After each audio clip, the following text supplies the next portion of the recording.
आप लोग? उम्मीद करते हैं फ्रेंड्स कि आप लोग अच्छे होंगे। तो आज से हमारी क्लास स्टार्ट हो रही है। आज यूपी स्पेशल करंट अफेयर की पेट का एग्जाम देने से पहले आप लोग ये क्लास ज़रूर देखें फ्रेंड्स। यदि आप लोगों को अच्छे लगे तो लाइक, सब्सक्राइब और कमेंट करें। और ये पेट के लिए बहुत ही इंपॉर्टेंट है। तो आप लोग यहाँ से यूपी स्पेशल से करंट अफेयर्स के कुछ टॉप क्वेश्चन लिए गए हैं। तो चलिए आइए हम देखते हैं यहाँ पे friends. A million women arise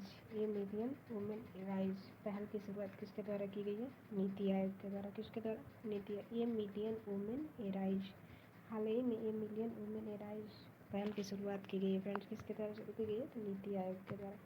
किसके द्वारा? नीति आयोग के द्वारा। देखते हैं फ्रेंड्स यहाँ पर ए मिलियन वुमेन एराइज जो है ये लॉन्च की गई 6 मार्च 2025 को। कब लॉन्च की गई? 6 मार्च 2025 को। किसके द्वारा? नीति आयोग और इंडिया SMF फोरम संयुक्त पहल। उद्देश्य इसका क्या है friends? A million women arise का 2030 तक भारत में 1 करोड़ महिला उद्यमियों को सशक्त बनाना, उन्हें संसाधन, कौशल और अवसर प्रदान करके उनके व्यवसाय उच्च स्तरीय, टिकाऊ और लाभकारी बनाने में सहायता करना। एक है फ्रेंड्स मॉडल वीमेन फ्रेंडली ग्राम पंचायत पहल। मॉडल वीमेन फ्रेंडली ग्राम पंचायत पहल फ्रेंडली ये लॉन्च की गई मार्च 2025 में। इसका ये किसने लॉन्च किया? तो महिला एवं बाल विकास मंत्रालय, भारत सरकार द्वारा। और इस पहल के तहत प्रत्येक जिले में एक ग्राम पंचायत को चुना जाता है, जिसमें महिलाओं के नेतृत्व, कौशल और गाँव के विकास में सक्रिय भागीदारी के लिए विशेष प्रशिक्षण दिया जाता है। ड्रोन दीदी योजना फ्रेंड्स कब स्टार्ट की गई है? ड्रोन दीदी योजना लॉन्च की गई 30 नवंबर 2023 को। 2025 में विस्तार कृषि एवं किसान कल्याण मंत्रालय के द्वारा, भारत सरकार द्वारा। ठीक है, इस योजना का लक्ष्य क्या है फ्रेंड्स? तो स्वयं सहायता समूह की 15,000 महिलाओं को ड्रोन पायलट प्रशिक्षण देना है, ताकि कृषि, दवा वितरण और आर्थिक गतिविधि को ड्रोन उपयोग कर सकें। ठीक है फ्रेंड्स, नारी अदालत का विस्तार। इसकी शुरुआत ये कब लॉन्च किया गया? नारी अदालत का विस्तार 2025 में, 2023 से 2025 में। महिला एवं बाल विकास मंत्रालय, भारत सरकार के द्वारा ये लॉन्च किया गया नारी अदालत का विस्तार। महिला एवं बाल विकास मंत्रालय, भारत सरकार के द्वारा। नारी अदालत एक वैकल्पिक विवाद समाधान मंच है जो ग्राम पंचायत स्तर महिलाओं के लिए काफ़ी कानूनी सहायता परामर्श प्रदान करता है। 2025 में इसे और अधिक ग्राम पंचायत में लागू करने का लक्ष्य रखा गया है। एक है फ्रेंड्स स्टैंड अप योजना। 2025 में इसका विस्तार हुआ है। 2016 में ये शुरू हुआ था फ्रेंड स्टार्ट अप इंडिया, लेकिन 2025 में इसका विस्तार हुआ है। महिलाओं पर विशेष फोकस, वित्त मंत्रालय, भारत सरकार के द्वारा। अब इसमें क्या है? महिलाओं पर विशेष फोकस दिया गया है। ये योजना महिलाओं और अनुसूचित जाति जनजाति को 10 लाख से कम 1 करोड़ रुपए तक के ऋण प्रदान करती है। 2025 में इसके तहत 84% ऋण महिलाओं को दिए जा चुके हैं। फ्रेंड्स यहाँ देखते हैं हाल ही में पहल एक शुरू की गई है, हाइड्रोजन वैली पहल की शुरुआत कहाँ पे की गई है? तो गुजरात में। हाइड्रोजन वैली पहल की शुरुआत कहाँ पे की गई है फ्रेंड्स? गुजरात में। और ग्रीन हाइड्रोजन हब कहाँ से शुरू हुआ था? तो आंध्र प्रदेश में हुआ था। और गुजरात में फ्रेंड्स एक बंदरगाह है, कांडला बंदरगाह। हाइड्रोजन वैली गुजरात में। फ्रेंड्स आर्थिक सर्वेक्षण 2024 के अनुसार कृषि एवं संबंध क्षेत्रों में शीर्ष प्रदर्शन करने वाले राज्य क्रमशः आंध्र प्रदेश, मध्य प्रदेश तथा तमिलनाडु है। वैश्विक सेवा निर्यात में भारत 4.3% हिस्सेदारी के साथ 7वें स्थान पर है। आर्थिक सर्वेक्षण 2024-25 के अनुसार कृषि एवं संबंध क्षेत्रों में भारत दुनिया का चौथा सबसे बड़ा रेलवे नेटवर्क है। भारत दुनिया का सबसे बड़ा रेलवे नेटवर्क है। सीमेंट उत्पादन में भारत का स्थान फ्रेंड्स पूछे तो दूसरा है। हाल ही में नीति आयोग द्वारा लॉन्च किए गए वित्तीय स्वास्थ्य सूचकांक 2025 में शीर्ष स्थान किस राज्य ने हासिल किया है? वित्तीय स्वास्थ्य सूचकांक 2025 में शीर्ष स्थान उड़ीसा को मिला है।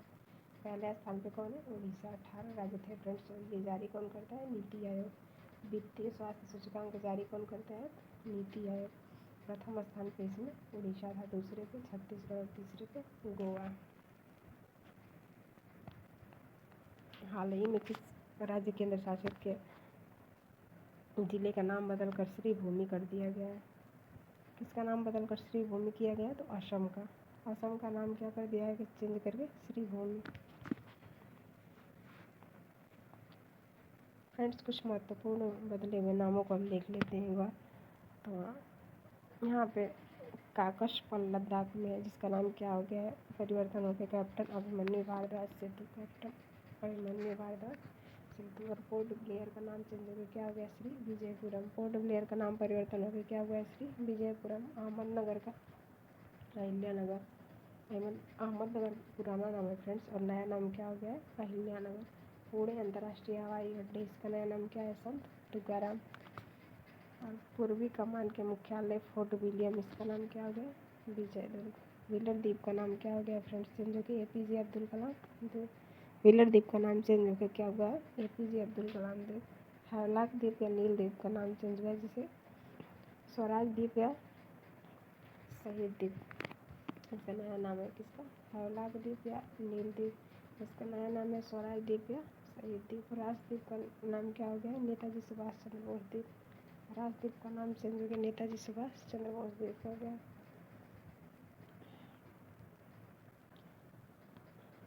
नक्सली गतिविधियों को खत्म करने के लिए ऑपरेशन ब्लैक फॉरेस्ट को मुख्य रूप से किस क्षेत्र में संचालित किया गया, तो छत्तीसगढ़ तेलंगाना की सीमा पर। ऑपरेशन ब्लैक फॉरेस्ट नक्सली गतिविधियों से संबंधित है, इन्हें खत्म करने के लिए किया है, लॉन्च किया गया ऑपरेशन ब्लैक फॉरेस्ट। कहाँ पे, तो छत्तीसगढ़ और तेलंगाना की सीमा पर। और इसके तहत 2026 तक भारत को नक्सलियों से मुक्त कराना है, तेलंगाना और छत्तीसगढ़ की सीमा पर। फ्रेंड्स, जैसे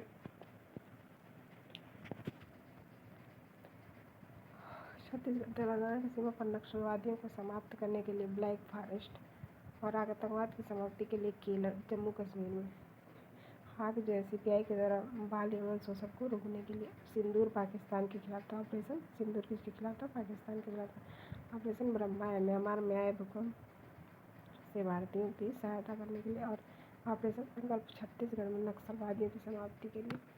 और संकल्प क्या है, छत्तीसगढ़ में नक्सलियों की समाप्ति के लिए फ्रेंड्स।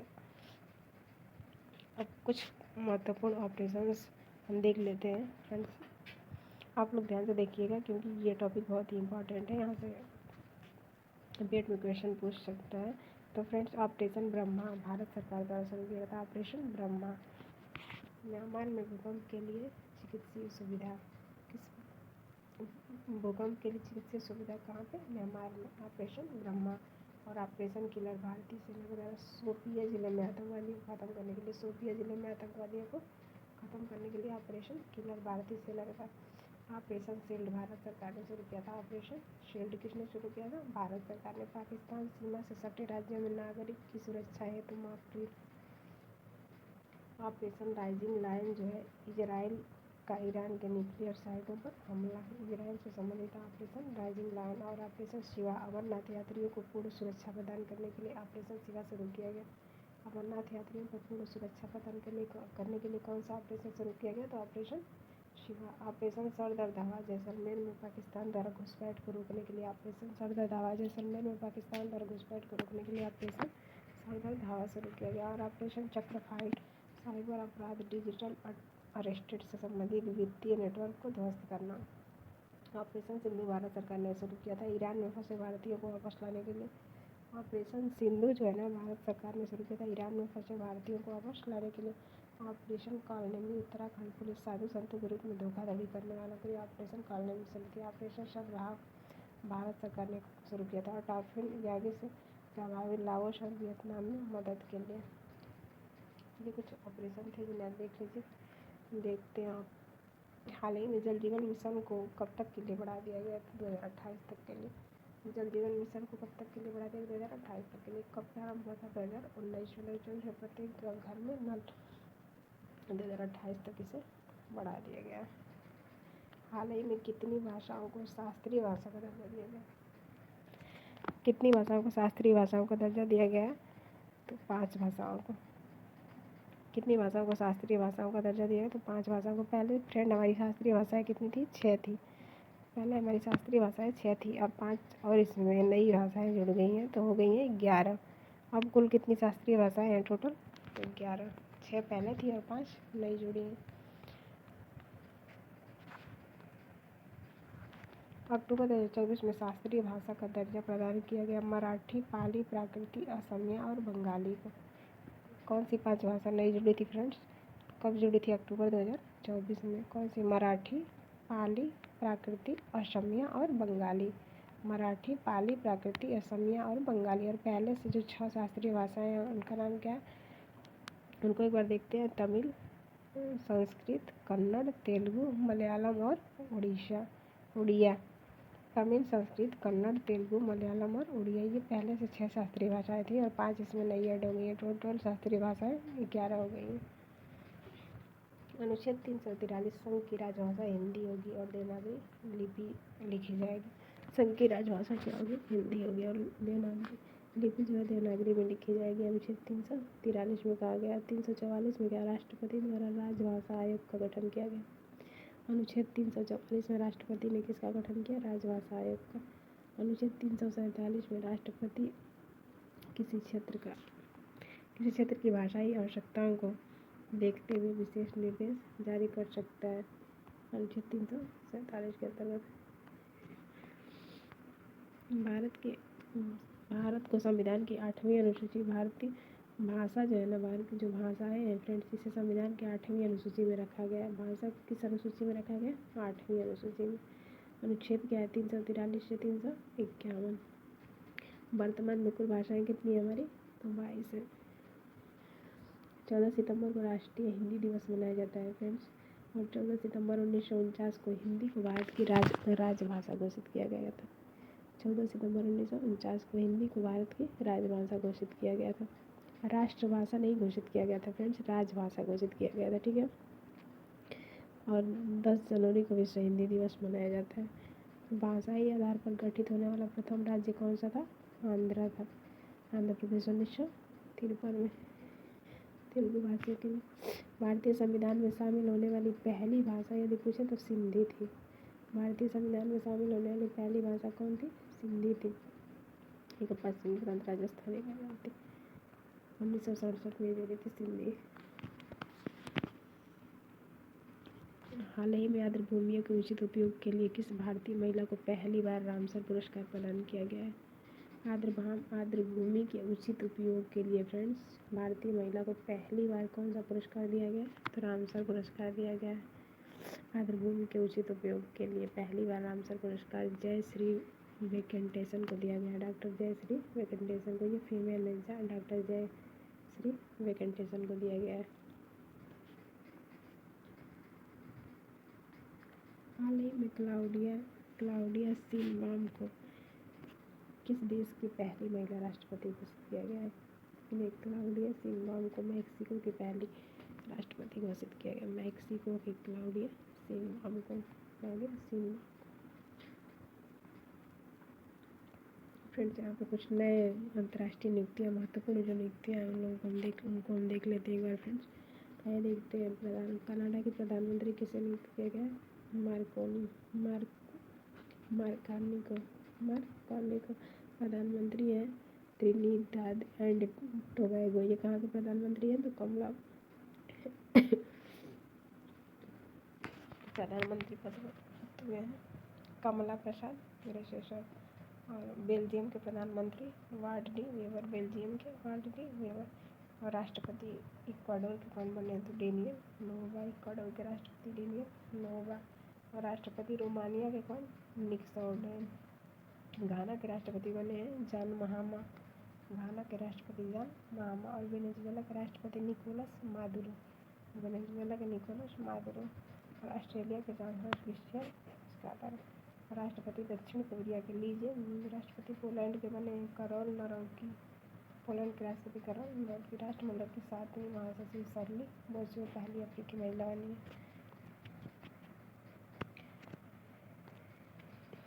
हाल ही में चर्चा में रही पुस्तक संस्कृति का 5वां अध्याय किससे संबंधित है फ्रेंड्स?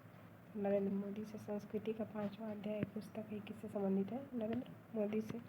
राम बहादुर राय और प्रभात ओझा ने किससे संबंधित है? नरेंद्र मोदी से। संस्कृति का 5वां अध्याय। हाल ही में भारत के पहले और विश्व के दूसरे हिमालय उच्च वायुमंडलीय और जलवायु अनुसंधान केंद्र उद्घाटन किस राज्य या केंद्र शासित प्रदेश में किया गया फ्रेंड्स? जम्मू कश्मीर में किया गया। जम्मू कश्मीर में। रायसीना डायलॉग के 10वें संस्करण की मुख्य थीम क्या थी? रायसीना डायलॉग 10वें संस्करण की थीम क्या थी फ्रेंड्स? कालचक्र, लोक शांति और ग्रह। कालचक्र, लोक शांति और ग्रह। रायसीना डायलॉग के 10वें संस्करण की थीम कालचक्र, लोक शांति और ग्रह।